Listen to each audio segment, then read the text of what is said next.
कुठेतरी ना गेल्या काही दिवसापासून एक व्हिडिओ मालिका चाललेली आहे. त्यातला पहिला व्हिडिओ जो होता माणिकराव कोकाटेंचा, त्यांच्या संदर्भात प्रश्न आहे. एक तर ते राजीनामा देणार नाही तसं स्पष्ट झाले. आता एक माहिती अशी मिळते की तटकरे आणि अजितदादांमध्ये चर्चा झाली आहे, त्यांचं खातं बदलण्यात येईल पण राजीनामा काही घेतला जाणार नाही असं देखील समोर येते. आता बघा, मी एवढंच तुम्हाला सांगेल की गेले काही महिने सातत्याने शेतकऱ्यांच्या विरोधात कोकाटे साहेब त्या ठिकाणी स्टेटमेंट देत चाललेले आहेत.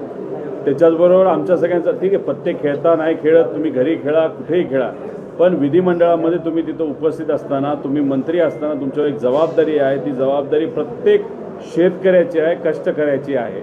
आणि मग तिथं त्यांचे प्रश्न मांडण्यापेक्षा, त्यांचे प्रश्न सोडवण्यापेक्षा तुम्ही जर तिथं खेळ खेळत असाल आणि उद्या जाऊन जेव्हा तुम्ही पत्रकार परिषद दुसऱ्या दिवशी नंतर घेता तेव्हा तुम्ही अहंकार म्हणता, बघू कुणी काय बोललं त्याच्यावर कारवाई करायची का काय, आम्ही त्या ठिकाणी बघू.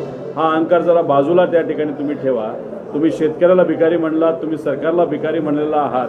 त्यामुळे जे काय तुम्ही केलेलं आहे त्याच्यावर तुम्हाला राजीनामा हा द्यावाच लागेल. तुमचे नेते या बाबतीत काय करतात हे मात्र त्या ठिकाणी बघावं लागेल. पण दादांना मला विनंती करायची, एकतर यांचं खातं बदला, तिथं दुसऱ्या चांगल्या व्यक्तीला तिथं तुम्ही द्या, नाहीतर तुम्ही स्वतः कृषी विभागाची तिथं जबाबदारी घ्या अशी विनंती अजितदादांना तिथं करतो. पण ही व्यक्ती त्या विभागामध्ये त्या विभागाचा प्रमुख म्हणून राहिल्यामुळे शेतकऱ्याचं मात्र मोठ्या प्रमाणात नुकसान आज होत आहे. दादा, अजितदादांनी ज्यावेळेस हे सगळे आरोप झाले होते ना पहिल्यांदा दादांवर, त्यावेळेस दादांनी स्वतः मंत्रिपदाचा राजीनामा दिला होता. जे दादांनी चुकीचं विधान केलं, दादा स्वतःकडे जाऊन आत्मक्लेश आंदोलन दादांनी करायला गेलं होतं यशवंतराव चव्हाणांच्या समाधीवर जाऊन. पण त्यांचे मंत्र्यांना मात्र सोडलं जातंय का? मुख्यमंत्री पाठीशी घालतात असं वाटतं? हे बघा, अजितदादांवर जेव्हा काही लोकांनी आरोप केले होते ते खोटे आरोप होते, पण त्यावेळी जेव्हा आरोप केले गेले होते तेव्हा त्यांनी तिथं राजीनामा दिला होता. ते कराडला गेले होते, स्वर्गवासी चव्हाण साहेबांच्या समाधीच्या इथं त्यांनी बसून काही काळ तिथं शांततेत ते बसले आणि मग हे आपण सगळ्यांनी तिथं बघितलेलं आहे. आता अजितदादा स्वतः या पक्षाचे प्रमुख असताना त्यावेळेस कोण प्रमुख होतं? तर आदरणीय पवारसाहेब होते.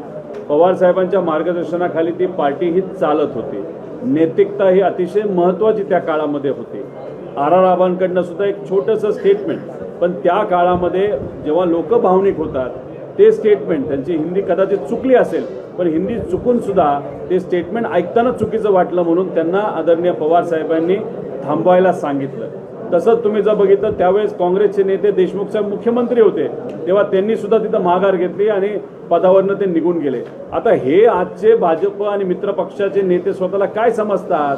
अजितदादा आता पक्षाचे प्रमुख झाले, त्यांच्या पक्षामध्ये अजून बरेच गट आहेत असं आम्हाला कळतात. आता तुम्ही एका पक्षाचे प्रमुख झाल्यानंतर आमची अपेक्षा आहे की तुम्ही जे पूर्वी केलं की तुमच्यावर काही लोकांनी तिथं ॲलिगेशन केलं, ॲलिगेशन खोटे असले तरी तुम्ही एक जबाबदार व्यक्ती म्हणून तुम्ही त्या जबाबदारीवरनं म्हणजे पदावरनं बाहेर गेला.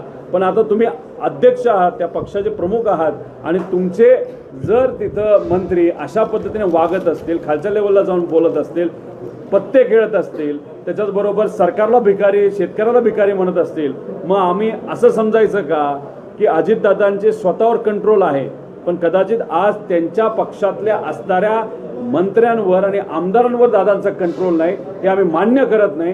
दादांना हीच ती वेळ दाखवून द्यायची की खऱ्या अर्थाने शेतकऱ्यांचा विचार ते करतात.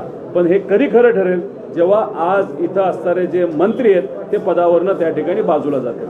प्रदेशाध्यक्ष सुनील तटकरे जे आहेत ते म्हणतात त्यांचा निर्णय अजितदादाच घेतील. एक प्रकारे त्यांनी जबाबदारी दडपून अजितदादावर टाकलेली आहे. अजितदादांना त्यांच्याच पक्षातले लोक अडचणीत आणतात काय? नको त्यावेळेस बोलायचं असतं तेव्हा तटकरे साहेब बोलून जातात. जेव्हा भूमिका कुणी तिथं मागत नसतं तेव्हा ते बोलतात.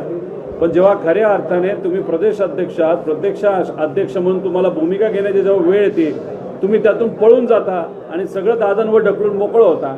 आता तो तुमच्या पक्षाचा विषय, तटकरे साहेब निर्णय घेऊ नाही तर अजितदादा निर्णय घेऊ, नाही तर सरकारचे जे प्रमुख आहेत देवेंद्र फडणवीस साहेब निर्णय देऊ, जे या तिन्ही पक्षाचे प्रमुख आहेत असं आपण समजतो. कुणी निर्णय घ्यायचा घ्या, पण या व्यक्तीला त्या पदावर राहण्याचा कुठलाही अधिकार नाही असं आमच्या सगळ्यांचं आणि महाराष्ट्राचा प्रत्येक शेतकऱ्याचं मत आहे.